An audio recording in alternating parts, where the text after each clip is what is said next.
Have you ever been on a walk with someone and at the end of it, you're like, wow, I didn't know this about them at all? Well, that is the point of Walk and Talk, a podcast where we walk and talk about their lives, their stories, and what makes them them. So join me and my guest every week as I walk and talk with a different person, getting to know them on a deeper level.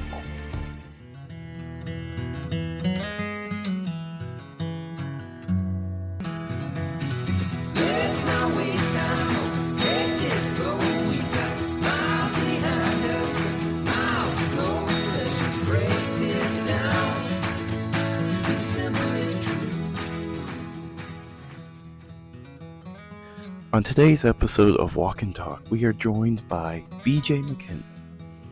So come with us on a walk as we share some stories and, most importantly, enjoy each other's friendship and learn something new about each other every step of the way. All right, everybody, thank you for joining me on Walk and Talk. We're back with another episode, and this week I got BJ McKinley. He's walking with me after a nice storm, I don't know, flash tornado. Yeah, some pretty insane weather. Yeah. So thank you for joining me. Yeah, absolutely. Thank you for having me. Yeah. So if you would like, you want to tell us a little about yourself? You don't have to go into detail, or you can. Just a Christian husband, father.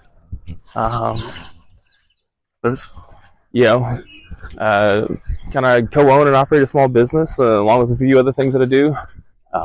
Spent a few years in the Army, went around the world a couple of times, and somehow ended up back here. Yeah. So it was interesting because me and Lauren, we were talking last night, and she has these crazy ideas. She likes to get into deep conversations at bedtime. I love that. That's always fun. Yeah. When you're like exhausted and you just want to sleep. And one of the things she said I have to ask you today is what is your core value? And the reason she wants to know is because I said God is my core value. And she's like, that's not really a value. So I would, that's what a good friend of mine, JD, would call a get deep quick question. No delay in that. Religion is definitely, I can't really call it a value, but if I put one thing in front of me, it is Christianity. Am I a perfect man? Absolutely not. Do I strive to be as much like Jesus as I can? Yeah, that's the ultimate goal. And with that, there's a whole list of values that kind of fall in line with that one goal. And it's hard to isolate just a single one. Growing up in the Army, we had I can't even think of, basically the way it was broken down was, it was called leadership, and basically stood for the 7 core values of the Army. And those were instilled to me at a very young age, most of which I had already been taught by my parents growing up. But leadership basically stands for loyalty, duty, respect, selfless service, honor, integrity, and personal courage. And I think all of those, in the right context, line up biblically if you're trying to pursue a walk with Jesus as well. That's a good answer. See, right off the top, I mean, kind of hit me out of the... Well, no, mine, she was laughing at me because she's like, that's not really a value. I was like, God is a value because you want to live according to Him. Yeah. And then she's like, no, like something good. And I was like, okay, discipline, authority, rule. And she's like, how do you discipline yourself? I was like, well, I say a bad job if I do something that I shouldn't. She's like, and she burst out laughing. I was like, well, I'm serious. Like, if I do something bad, I tell myself, why did you do that? That was a bad job. Yeah. And so I was just curious. Yeah, and like I said, I think it's almost a cop-out answer to basically pawn off on the Army values, but I legitimately, that's what I was ingrained in my brain and into my being at an early age. And, I honestly think those values, that as long as you pursue them, they not only line up biblically, but, man, they make you a good person. Yes. And like she was saying, like hers are to help people. Like, and I was like, well, that's like Jesus. I was like, Jesus, God, same thing. Yeah. So yeah, no, I think it's not a cop out to say that. Oh, So, cool. That makes me feel better. yeah, I mean, I just said God. So with all fairness, it was like 11:30 at night. Yeah. And there's like a tornado, but not a tornado outside. Yeah. Did you guys hear any sirens last night? No, but we can't hear them from our house Anyway, yeah. But I guess they only go off if we get 90-mile-an-hour straight line winds, which I don't know if we got. I know right outside of Lubbock they were registering, but I don't know if they actually registered inside the city. Yeah. But of course, I had to stay up late because my daughter was at work. Oh no. And I'm like trying to text her. She's trying to work, and I keep blowing up like, "Hey, are you okay? Like, I'm gonna wait up for you." Like, yeah. you know, she had to close last night, so she didn't get home till 12:31. Oh man. Yeah. Well, it's funny. Like we went to my brother's house and we were swimming for my nephew's birthday party. We get home and it's still like a nice day out. Oh, it was beautiful when I got home yesterday. Yeah. And then all of a sudden you get the alert. Like I thought it was an amber alert. I was like, oh, what happened? No. Severe thunderstorm. Yeah, it had that destructive tag. Yeah. Filter immediately. And then I wanted to like respond back to him and be like, it's a normal Wednesday on just a normal day. When I I love my son. He's a little man. Like, he's not a child. He's a little man, and he's like super responsible. So like the alert comes, he's like, all right, everybody, we're gonna get to the basement right now. This is destructive. I'm like, all right, guys, but let's check it out. I was like, no, we need to be in the basement. Like, That's awesome. okay, yeah, I'll go down there with you, bud. Thank you. Yeah. No, Emmett, he stayed at my brother's house because it's me and Lauren's anniversary tomorrow. So Oh, nice. How many years? 6. Congrats, man. Thank you. Congrats. And he like FaceTime Lauren at like probably midnight. She's like, you okay? He's like, yeah, I just can't sleep. She's like, oh, because the storm. She's like, no, because we haven't prayed yet. That's awesome. It was Oh pretty man, awesome. that is awesome. And I just heard them talking, and she's like, well, can you hear anything? He's like, no, I got the fan on. I'm upstairs. We're good. In my head, I'm like, oh, you're upstairs. You're going to get taken first.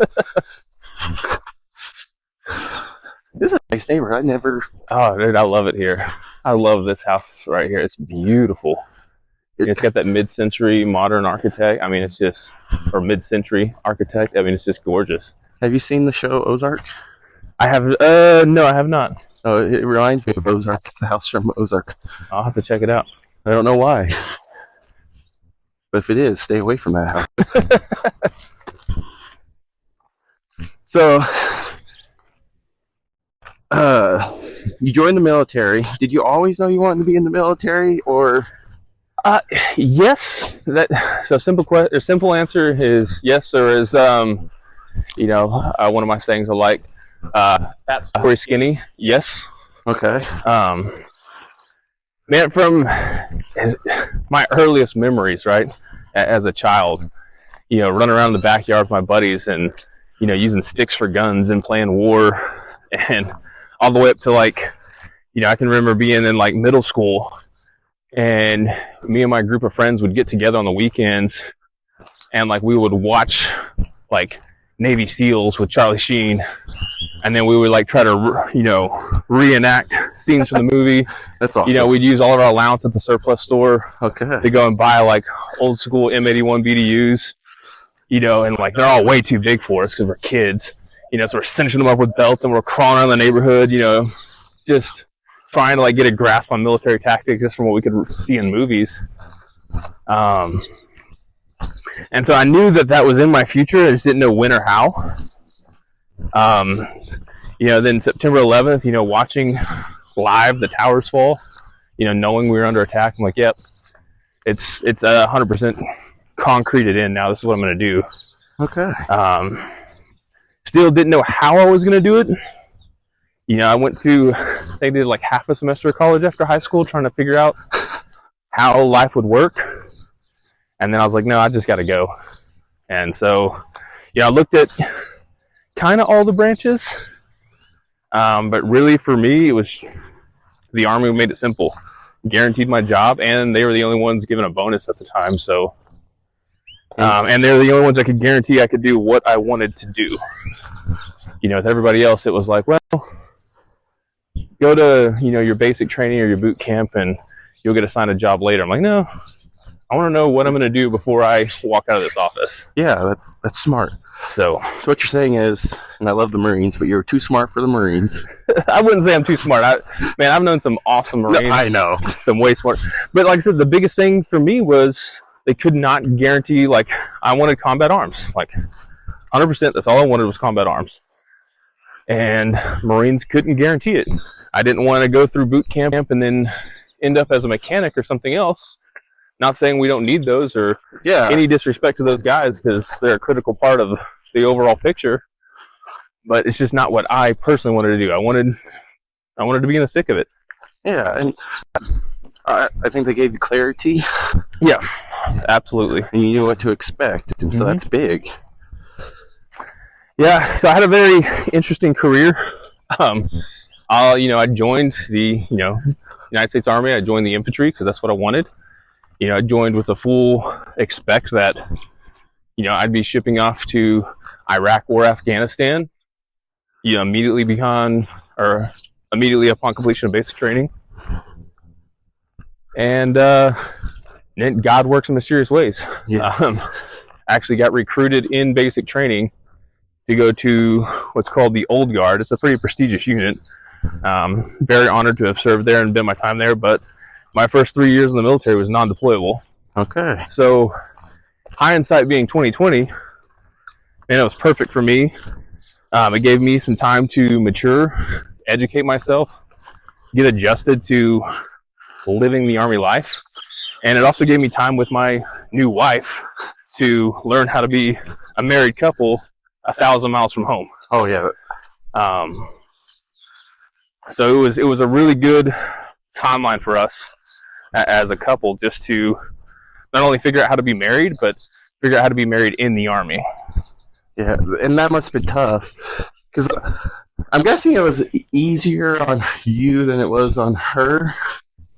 Yes, I would say so. My wife is a rock star. Yeah, always has been a rock star. And a lot of people, I think if we go that way, we're going to be stuck on a muddy road. Okay. So we may go left and then right and then right again. It's one of those things, right? Veterans Day and all that stuff. Oh, thank you so much for your service. Like, man, thank my wife. Yes. I got to do a job I love to do. I got paid to do some amazing things.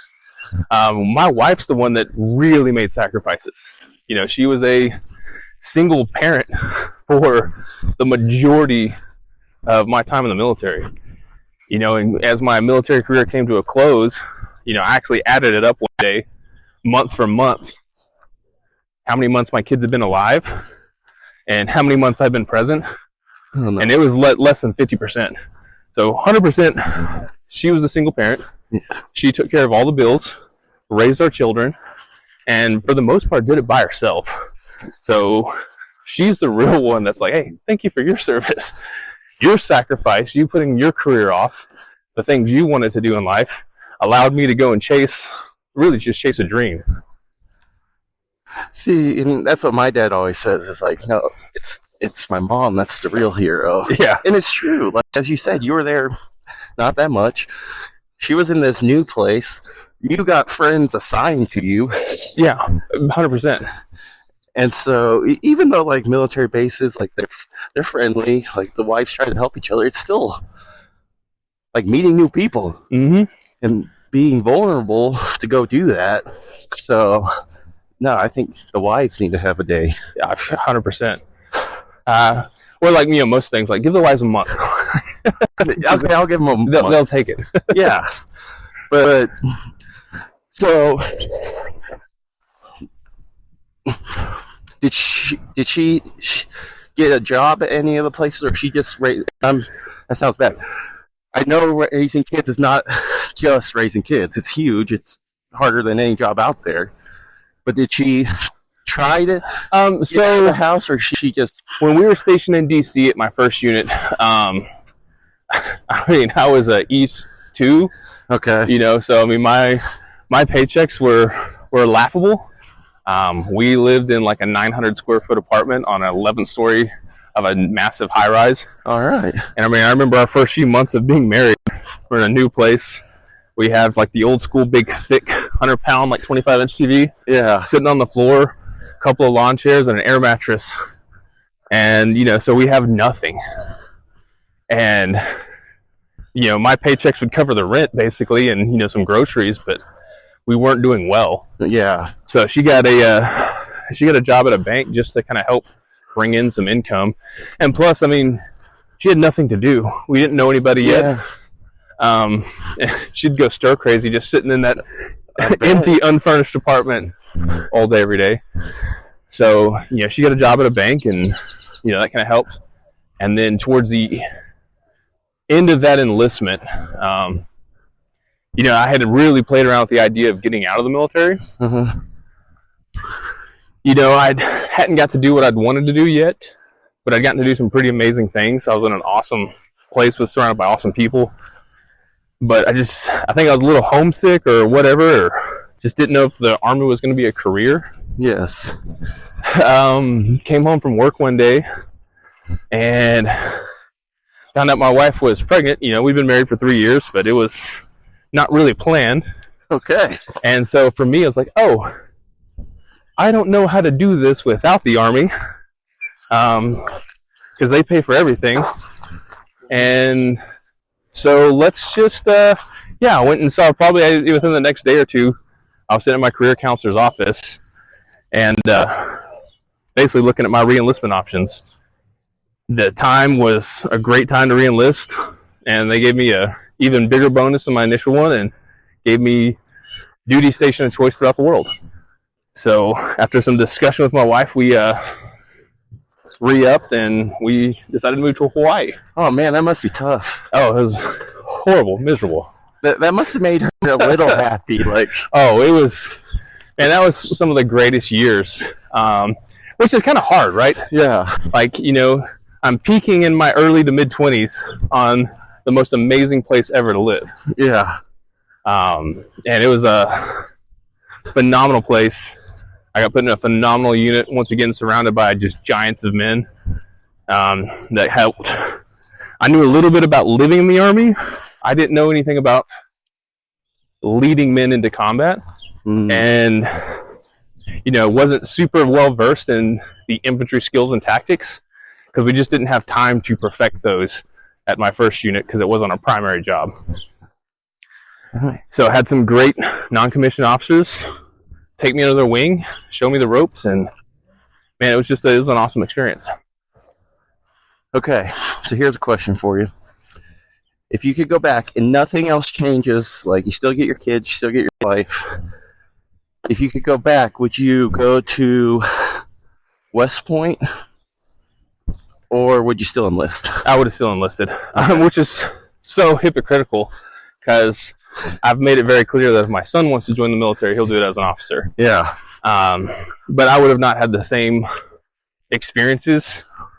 And I don't think obviously if you went to West Point, you would age a little bit, but yeah, I just don't think I had the maturity at that level without it being basically beaten into me. Yeah. My first few years in the Army. And man, there's something about being enlisted that I enjoyed. Okay. You know, like, yeah, officers, you know, I've had some great officers. I've had some not so great officers.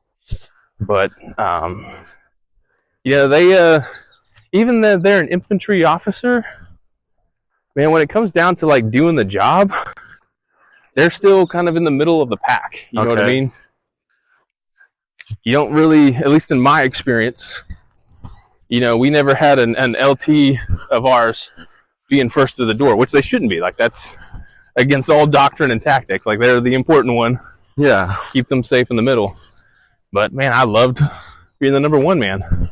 I loved breaching doors and going in, and even post-military, I still love to do that stuff on the LE side of the house. Don't do it as much anymore, but, man, I really enjoy that stuff. So, why do you say your son's got to go? I said, if he joins the military, And it's just, I think he'll have a better opportunity to get his education knocked out first, to go in making a little bit more money, having a little bit more responsibility.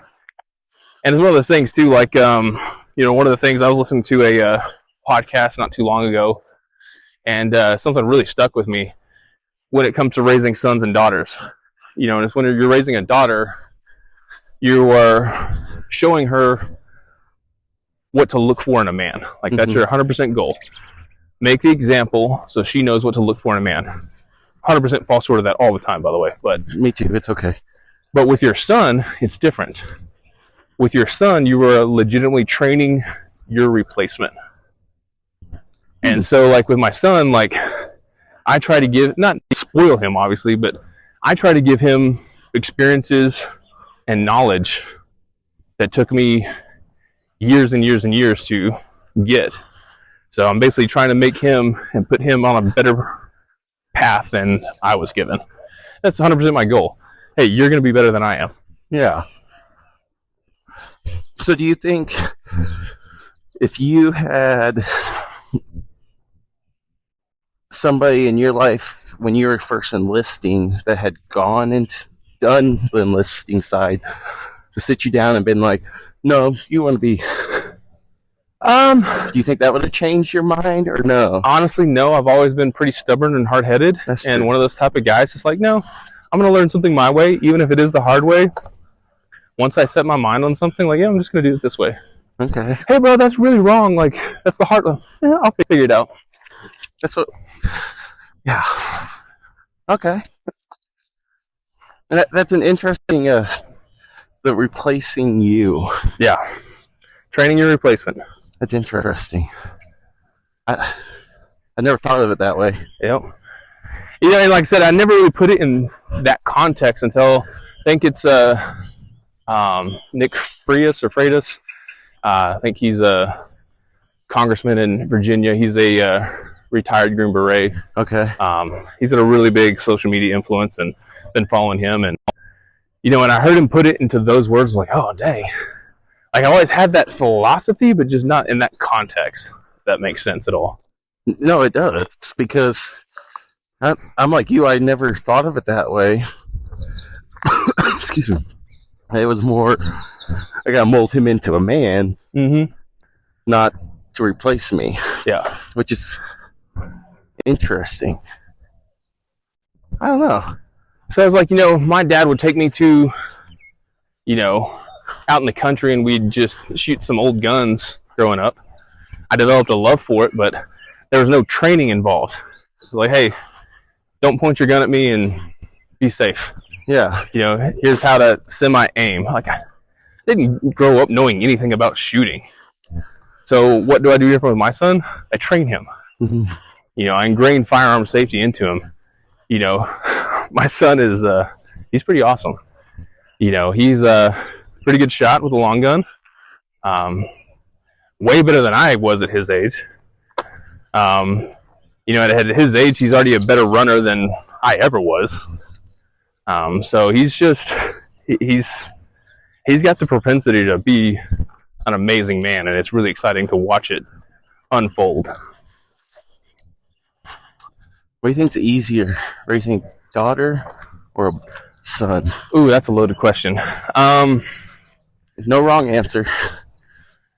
I don't know if there is an easier version. I think just raising kids, especially in today, man, with social media and the state of our nation and everything else going on, I think it's just hard raising any kids because they're just so wildly influenced by so many other factors, and your time with them is limited regardless. You know what I mean? Like, so trying to just instill as much as your core values as you possibly can in the limited amount of time that you have with them, and send them off in the world and pray for the best.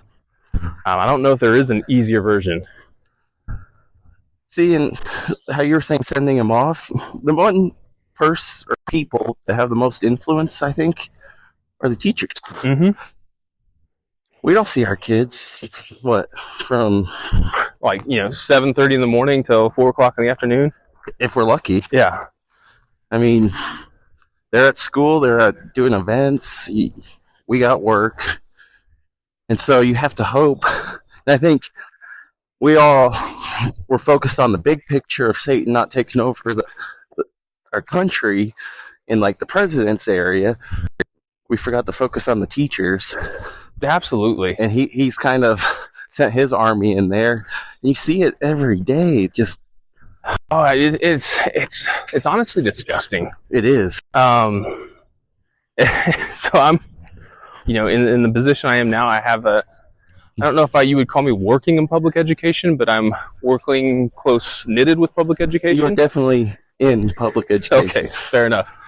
And so it's hard, right? Like, when I'm at work, I want to, display and show and try to teach my values and my limited interactions.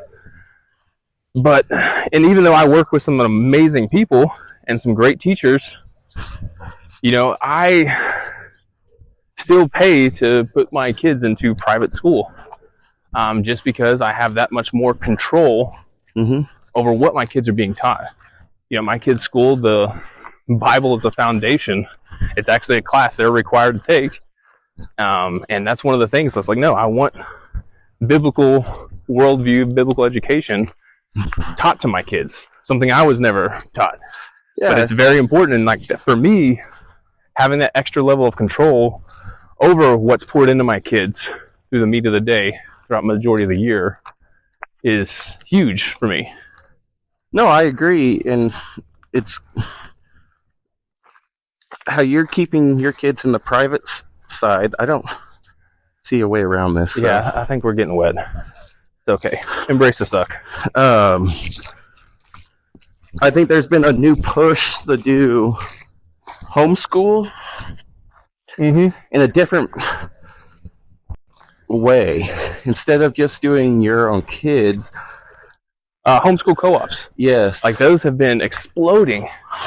I saw just a reel the other day and it was talking about like how many kids across the nation were homeschooled in like the 70s and the 80s and the 90s, the 2000s, the 2010s. And in the 2010s and 2020s, we're 4 years into the 2020s, it's exploded. It's a huge movement. I think people are just tired of outsourcing their children's education to the government. And I won't get political, but you can if you want, right? We're allowed to. Look at what our government does with everything else. They're not doing a great job. They don't manage our money well. They don't manage our infrastructure well. They have a pretty horrible track record. So why do we want to outsource our education of the next generation to them? Which is another reason for me personally, is hypocritical it is as somebody that works in a public education sector, to keep my kids in private school. I don't think it's hypocritical because you want the best for your children, right? Absolutely. You work in public schools, you see it. Now, are you just sitting there and not trying to help? No, you are trying to change that school you're at. I know you are. Yeah, but it's so hard to change a culture that's so indoctrinated. Oh, I know. Yeah, I know you know because you did it for a long time. Well, and it goes, the seniors that graduated this year from the school I used to work with you at. Yeah. I remember it was back in the last election. No, we're already wet. Yeah. I couldn't figure out why they related to our current president so much. And so I asked him, and he goes, it's because they speak in our language. I was like, what do you mean? Like Spanish? He's like, no. Republicans, when they speak, it's like they're talking down to us. Yeah, and I can see that. But when our current president speaks, they understand him because he's speaking at the same language as what they're at. Well, if you look about it, split the parties, right? How many young, influential social media people do the Republicans at the House have? No. It's almost non-existent. And you look at the Democrat side, and it's as much as our generation is like, I can't understand or get behind you, like, there is a much younger more youthful social media presence, I feel, on the Democratic side than the Republican. And I have no problem saying I want Trump back in office. I agree. But I also understand what people are saying. Like, why do we have these old guys? But you don't vote. The problem is people don't want young guys. Yeah. Because they know when they were that age,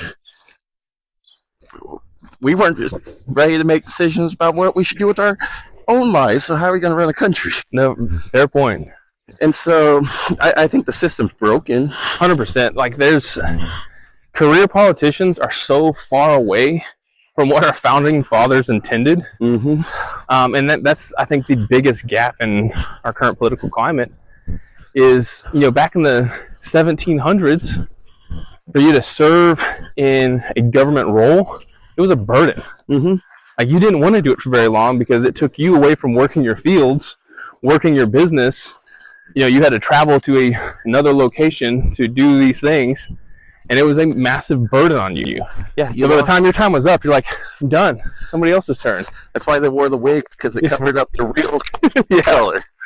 Yeah, and then you fast forward 250 years later, and we have people that have just been sitting there for 30 plus years making tens of millions of dollars, and they've made it a career, and it's not supposed to be a comfortable career. No. It's like, what was her name?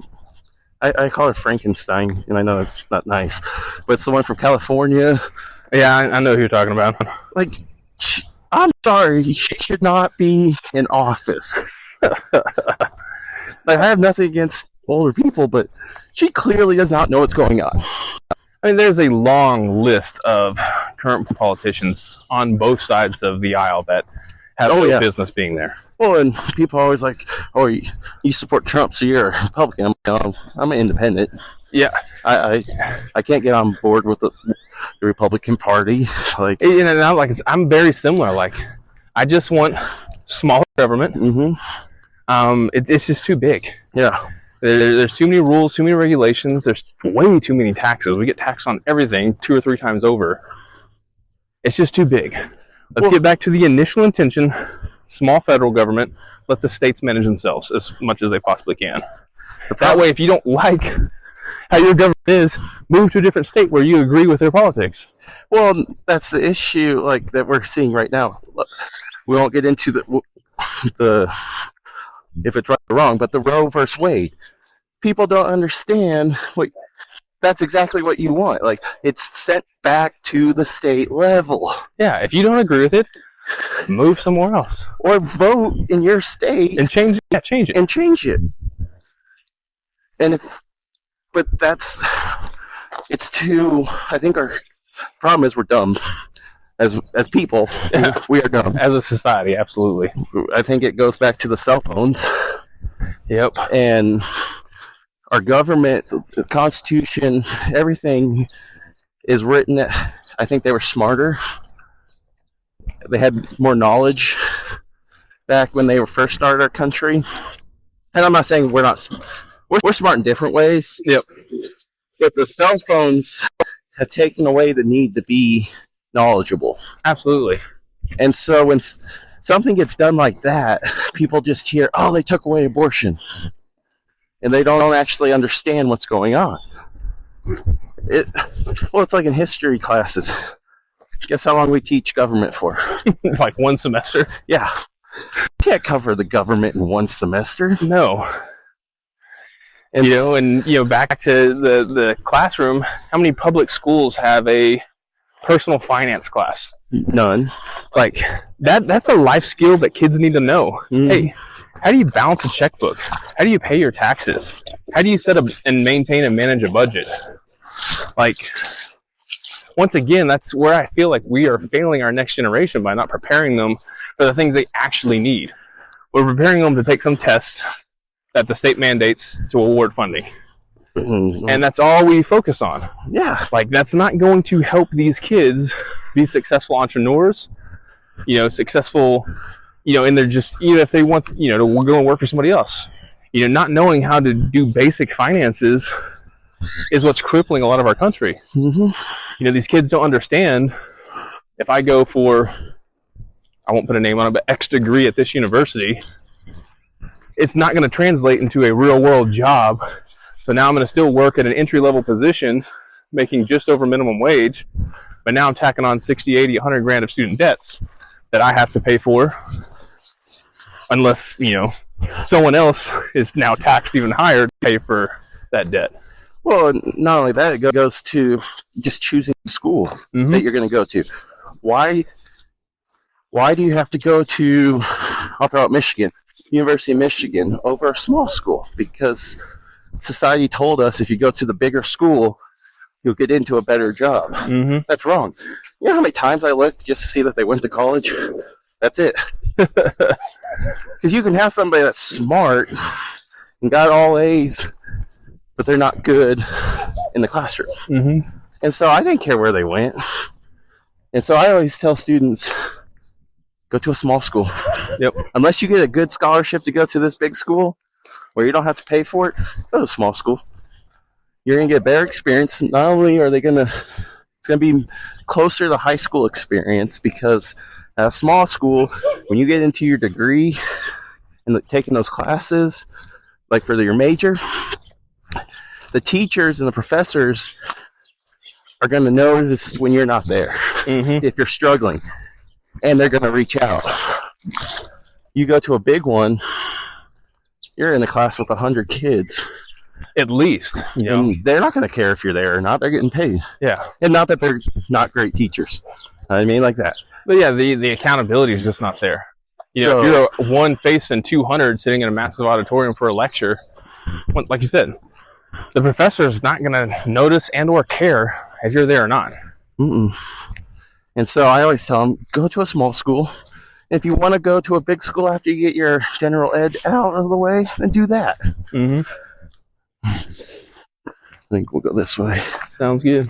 Even though they got much more rain in this neighborhood than yours. Yeah, this neighborhood just floods really bad. There's a lot of low spots. Yeah, this is an old neighborhood. It's 40-something years old.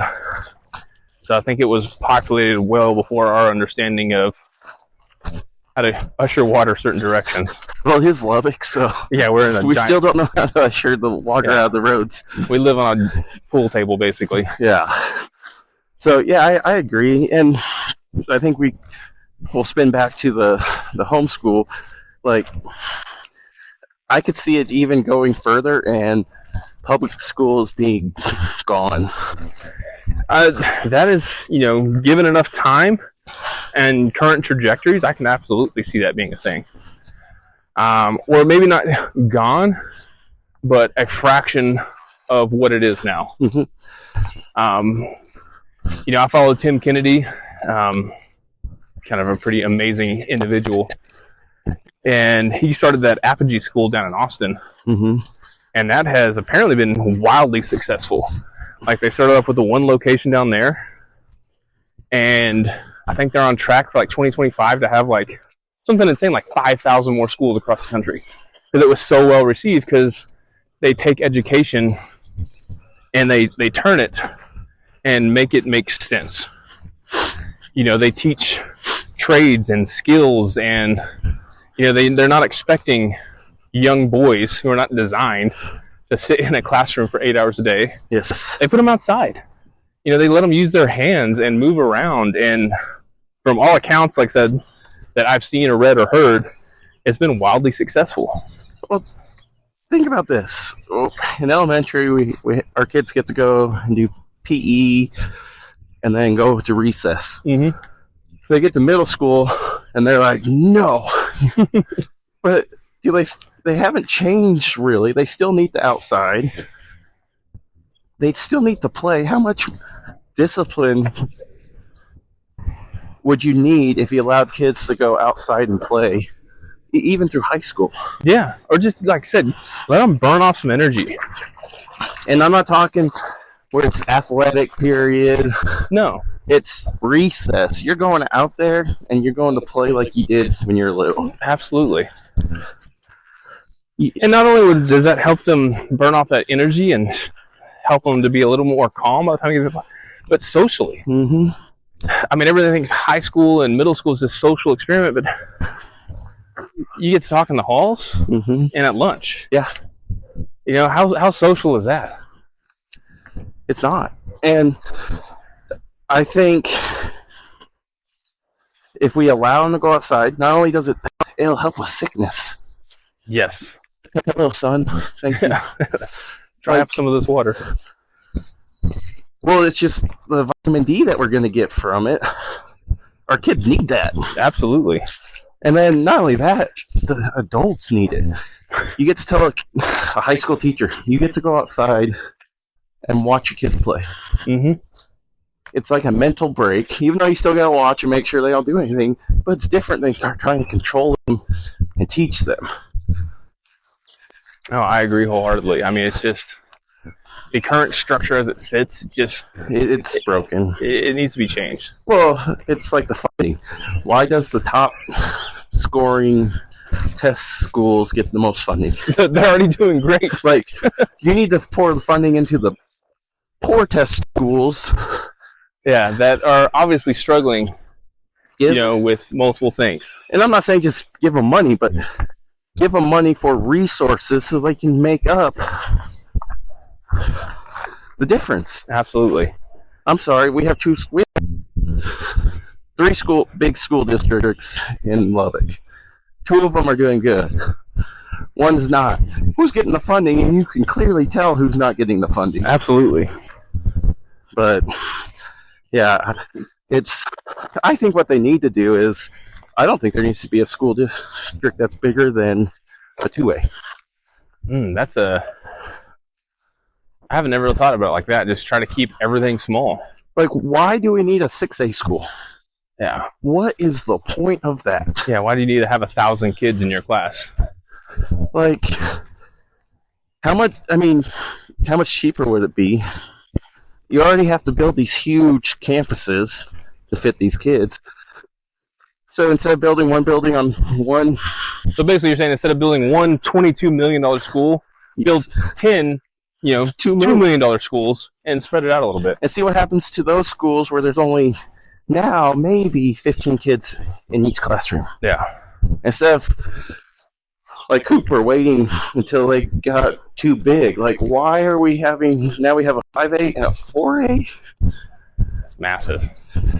Like, I guarantee those kids do not know every kid in their class. No. I only had like 300 and something in my graduating class, and I didn't know all of them. Yeah, but if you go to Hokusai school... Oh yeah, you're going to know everybody.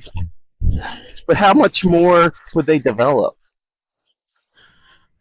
Yeah, you're still going to have the cliques. Yep. But not as big. Yeah, I think the biggest issue with that idea is just the staffing. I think that's where it gets tricky is there's already a massive shortage in teachers.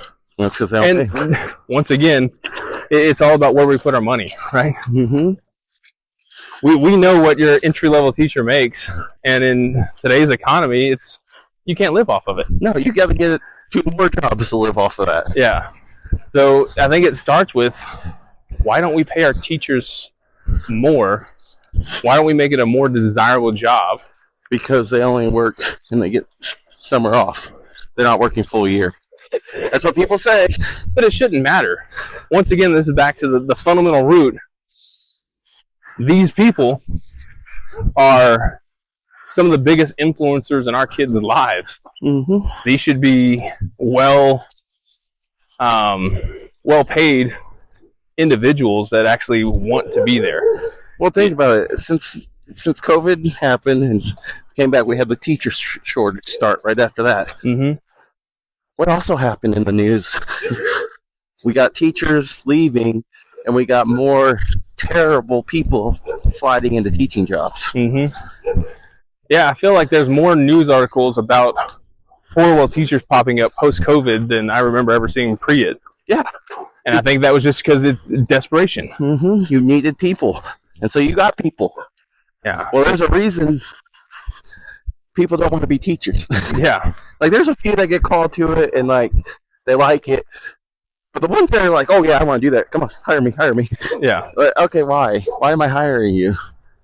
Like, it's weird that you're wanting to come work here. Mm-hmm. And so, yeah, I think it needs to change. Well, it's like in Dallas, they need a teacher so bad they just took up off the streets. Jeez. It's like, if I'm sending my kid to you, like, I don't even know what this guy does. Yeah. What is your background? Like, what is your experience level? Like, are you going to hurt my kid? First off. Absolutely. Like, so, yeah, education is, and I think I think Christians, a lot of us, we were focused on the government. Mm-hmm. Satan was focused on, I'm getting straight to you, and took over the schools. And now we're like, oh, we're losing this battle. Yep. And like, I agree. You know, we focused on one thing too much, Mm-hmm. and we let the most important thing fall by the wayside. Yeah, we thought who was president was more important, and it's like, Then who's teaching our children? yeah, and not only teaching, but school boards, Mm-hmm. because they make the most decisions. But we didn't care. Nope. We wanted to be cool and have our president. And well, it's like RFK. I looked at him. I was like, okay, he's going against vaccines. And then he came out and said the gun regulation thing. Yeah. And I was like, dude, you had it. But at least you openly said it before you got elected. So Yeah. You know, I was a big fan of Vivek Ramaswamy. mm-hmm. I mean, there's a young, energetic, extremely intelligent person, self-made. I mean, he's done some pretty amazing things. He has. And, you know, he's running on a platform of basically shrinking the IRS, shrinking, you know, the ATF, some other government agencies. You know, he's really, like, his whole platform was like, look, our government's too big, and we need to... Hello, how are you? Hi, how are you, ma'am? Oh. You know, all he wanted to do is just take this big broken establishment that is our government and shrink it down to where it's actually controllable. Yeah.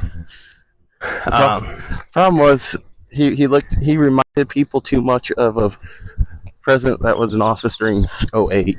Yeah, I think that was a big deal. And also, he's running against Trump. Yeah, and that's no. The only person that's gonna beat Trump is Trump. Yeah, and I think he just. I'll say it. I think it was stolen the last time. I'm not afraid. And I think he solidified his victory because of this last guilty.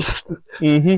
And now Biden's... Oh, I saw a statistic this morning that his campaign has received over $54 million in the 24 hours post his conviction. Mm-hmm. So it was like $2-something million an hour he's raising. And that doesn't tell you what the majority of the country thinks is going on right now. Like, that's huge. It's the interesting part of that story that you were talking about. It's all new campaign. Yeah. It's not existing. No, this is like new money coming in. Like, oh, okay. And it's like, wow. But then, like, I get on X, old Twitter. Yeah. It's weird to say X. It is. It is. But I got on there and, like, I don't know what's up with my algorithm today, but it was like hardcore against Trump. And I'm like, I don't know. Like, I know in my bubble, that's who I choose to hang out with. I think one of the big things we have to remember about this upcoming election, too, is it's something that we've only had a few times in our country, mm-hmm. where we can say, we know what this president did during his term, and we know what this president has done in his term. Which do we like better? Yeah. Now, out of a country with 260-something million people, should those be our only two major options? I don't think so. No. There's better options out there. Well, but as far as this upcoming election, we know who the two power players from each party are, and both of them we have lived through and seen their track records. So hopefully, you know, people make the right decision in November. And my thing is, I don't take account for Trump's last year. Oh, because he was just tied up with all the BS they were putting him through. Well, and the COVID. Mm-hmm. Like, his advisors literally told him to shut down. Yep. He didn't want to. I wonder how much better off we had been if we actually listened to him when he said it's not a big deal. Yeah. Go about life. So the nice thing is, I'll say in our bubble, the area that we live in is a very weird bubble, right? Yes. Like it's a conservative, very weird bubble. This is a hard place to live, and I truly believe that, it makes you a hard person to live here. We're all stubborn. Yes. And by and large, yeah, we had some big areas of our city closed down. But by and large, people are like, I'm not playing that. Yeah. I'm going to go about my day. I'm going to live my life. I'm not wearing a mask. And they're fine. Mm-hmm. And so I don't account for him. But the other thing people don't realize, like if this last, we're in June right now, or we got 4 months until the election. About 6, yeah. If the economy turns around, what people don't realize is it's not Biden. It takes 4 years for policies to take effect, especially when Trump had to do everything by executive order. Mm-hmm. And Biden, the reason we're so terrible right now, he took out all those orders and put his own green crap on it. And so he counteracted it, and then he started, yeah. So if it sparks all of a sudden, it wasn't Biden. All I know is what I know, right? Like, yeah. Financially, as just an individual or a family, do you feel like you have more buying power now than you did 4 years ago?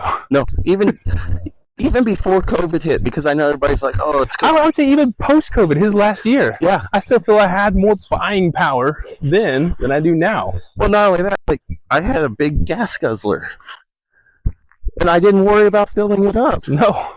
6 months into my new president, I had to worry about filling it up or getting groceries. Yep. And so I agree, like, you feel that. But the problem is Trump has got the COVID ending. But if they would just research, and then they can bring me facts on why they actually don't like the people running, then I'm okay with it. Yeah. Like, you got your beliefs, you did your research. I can't be upset at you. I agree. But it's when they just sit there and tell me the news, and I'm just like, but that's not your thought. Yeah. Man, I'll tell you one. I'm so glad I used to watch the news every day. And it's so depressing. It is. When we finally cut cable and lost the ability to watch the news, what a blessing. Yeah. I feel like I get a more accurate representation of what's going on in the world, fairly unbiased through X. Yeah. Because you can say what you want and there's no censorship. It's owned by a dude that is like, yeah, we're not playing that game. He's an interesting guy. Yeah. No, I agree. Like, if you just... I turn on the news just so I can see what the real estate market's doing. Makes sense. Because... but I also learned from my dad, like, you can't just turn on one. You gotta watch them all. And if you turn on one, you gotta turn on the opposite of what you're watching. Mm-hmm. It's like Fox News. Lauren brought this up. She was trying to read a story about the court case, about the guilty. Fox News didn't mention it. Yeah, that's... And it's like, no, that is breaking news. You need to... Like, it doesn't matter if they're talking bad about a guy you like. You got to put it out there. Yep. And so, I agree with you. Don't watch the news. Get it on X or Truth Network. Mm-hmm. Like, when somebody says something that Trump said... I go straight to his social media. Yeah, and verify it in person. Because did he actually say this or not? Or was it taken completely out of context, like 90% of the headlines about Trump? Yeah. It's like, I have yet to find the source of him calling the veterans idiots. Yeah. It may exist. I haven't seen it. But that's my thing. Is like, if you say it's out there, then show us. Like, then okay, yeah, then maybe he isn't friendly to the... But until you show it to me, I can't believe you. Well, okay. This goes back to me and Lauren's late night conversation. She doesn't believe we landed on the moon. Ooh, another controversial topic. And I asked her, okay, if who in the government came out and said, like, they showed you proof that it did happen, or someone comes out and shows you proof. We're in training. Hey, she's doing great right now. She's so pretty. Yes. Good girl. And they come out and say we did not land on the moon. Mm-hmm. Who would you believe? We've been force-fed so many lies our entire lives. It's hard. Like, if the truth slapped me in the face, do I know it's the truth right now? No. The only truth I know is Jesus is coming. Yeah, the only truth I know was written 1,500 years ago. Or, I'm sorry, 2,500 years ago. And it is the only truth that we have tangible in front of us. Which, my dad sent me this article, and I actually verified it. Some company bought out the NIV, NLT, and ESV versions of the Bible. Really? They actually took out stuff. Ooh, yeah, that's... And so my dad sent it to me, and I was like, okay. In the post, it had like the Bible verses on the left, and then the new Bible on the right. I was like, okay, I see, but it's a Facebook post. And so I went to the Bible app. It's gone. Really? It's Matthew 18:11. Gone, huh? As soon as I get back to the house, I'm gonna pull up Matthew 18:11.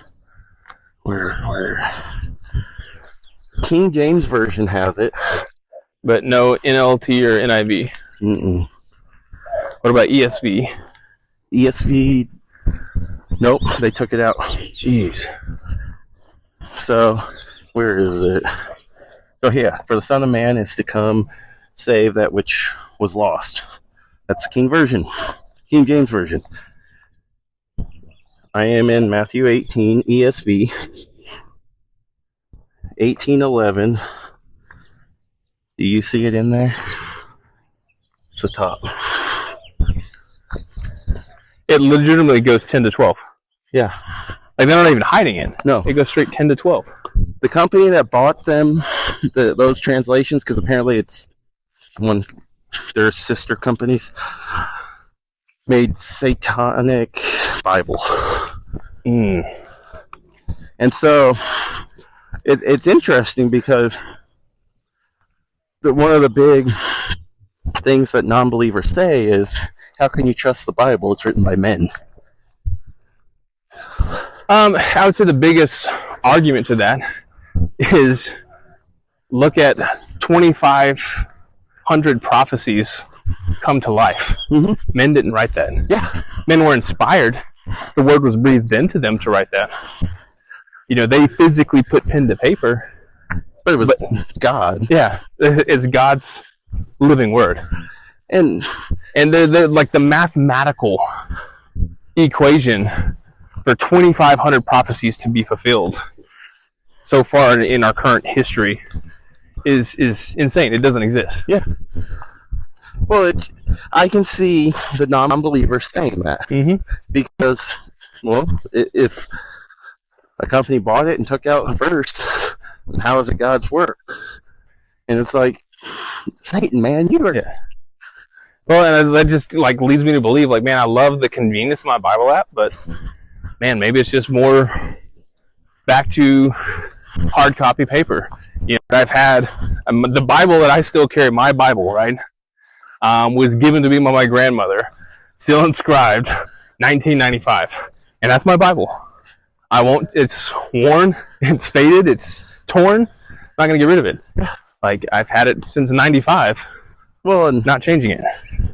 I saw this video on TikTok. I might have told you about it when I saw it. It was one of the guitarists for a Christian band. He used to do his devotionals on his phone. And he would sit in the same spot every day in his house. And his kids, at that time, his kids would just be on their phones doing whatever. He realized if he was to look at himself, third person, out of body. It just looks like he's on his phone. Yes. So he's changed it to going back to the Bible Yeah. and doing his devotional that way. All he did is taking the phone out, put his Bible in, still sat in the same spot. He said after a week, one of his kids came and sat next to him. Oh, that's awesome. And started reading his Bible. That's awesome. And so, like, it's like you said, like, you got to go back to the Bible, the actual Bible. But you never think of it like the littlest things matter to our kids. Mm-hmm. It's so amazing to watch your kids. And I've been blessed because I get to go through the young stage, like the baby stage. Yep. All over again. Well, not all. Oh, yeah, no, yeah, that's great. I didn't get to see.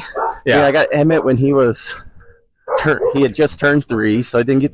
Yeah. But to watch Blake go through it, it's like, oh my goodness, what did I do? Yeah. Like to watch her pray. Oh, I know. Yeah, I'll tell you, as a father, and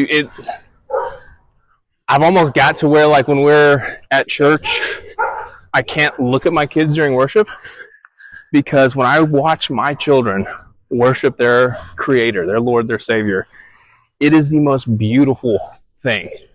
And it chokes me up, and I can't count how many services I'm like standing in the corner, like wiping all the tears in my eyes, like, oh man, I've got tears all over my face. And it's just because I'm watching this beautiful thing, and it's one of the most beautiful things I've ever seen. Yeah. And like Blake now, she's at the point where if we don't pray before, if she's watching her iPad, then it's rare that she stops and says we need to pray. But she'll stop us, and she'll be like, we didn't pray. And like, it doesn't matter if we're with just our family or like my brothers are there. Like, she's like, we gotta pray. Mm-hmm. And then I love what Turning Point did in the kids group. They started teaching them how to pray. Ooh, I like that. And so, like, Emmett and Lauren will pray every night, and you can just hear him praying. And I'm like, dang, he prays better than I do. Well, that's, once again, train your replacement, right? That's like a lot of times, like last night, storm was scary. My son's like, hey, we need to pray. Take us out, bud. Yeah. You do it. Does that mean, am I shucking the responsibility? No. Teaching him, hey, praise him in the storm, bro. Mm-hmm. Quite literally. Yeah. And it's just amazing to see, like Emmett and Blake, they don't have church on Wednesdays because it's just the youth. But they want to go. Mm-hmm. Like, that's where they would rather be than hang out at home. Yeah. That's awesome. Like, Blake will throw a tantrum if Chloe goes to youth without her. Oh, that's awesome. And it's like, how do you not? Like, I know we're not supposed to because we're not doing a small group on Wednesday, but it's like your child wants to be in the church. Like, how do you take that away from them? It's like, and speaking of small groups, man, that's another big thing. Like, I recently started a men's group with, or not started, but joined a men's group with some of my other buddies that have very similar hobbies. And that's the other thing, like getting fed once a week, your soul is starving. Mm-hmm. You have to interact. You have to come together with other people, and it more than just once a week. So I think small groups are crucial, not only for us as individuals, but us as fathers, husbands, leaders of household, leaders of businesses. Like, we have to be able to come together as a community and learn and experience life together. Well, I agree. And did you go to last Sundays? No, I have had a pretty bad track record over the past several weeks of making. Yeah, but you've been working overnight shifts. Here and there, but yeah. But he talks about that. You need to watch it. It's actually, he at one point he goes, if Jesus was standing here preaching in like the flesh, y'all wouldn't like him. I was like, dang, Pastor Chuck. It's powerful. But that's why I love Turning Point. Like, every minister we have is going to call it out. Yeah, they're going to preach truth. Mm-hmm. And my first episode was with Isaiah. Oh, nice. That's awesome. And it was a good one. I'm trying to get Pastor Chuck. You need to get JD. I will. Yeah, get JD. But yeah, it's been interesting doing this. Yeah, man, this is really cool. I'm really excited that you're doing this. I mean, you know, we all have our podcasts that we follow on the national scale. This is cool to build something locally, like in our own community. And I'm really excited for you, and I hope this really takes off. Well, thank you, and thank you for joining us on Walk and Talk. It's been a pleasure. Oh yeah, thank you for having me. Hopefully my rambling doesn't bore your audience. No, it'll be good. It's good stuff. Wow, what another great episode of Walk and Talk. Thank you, BJ, for joining me on this walk and treading through some puddles. Truly was a one-of-a-kind experience. It was great to catch up with BJ and to have him share his story. And come back next week as I have another episode and another guest on Walk and Talk. Let's not waste time or take this slow. We've got miles behind us, but miles to go. So let's just break this down to the simplest truth.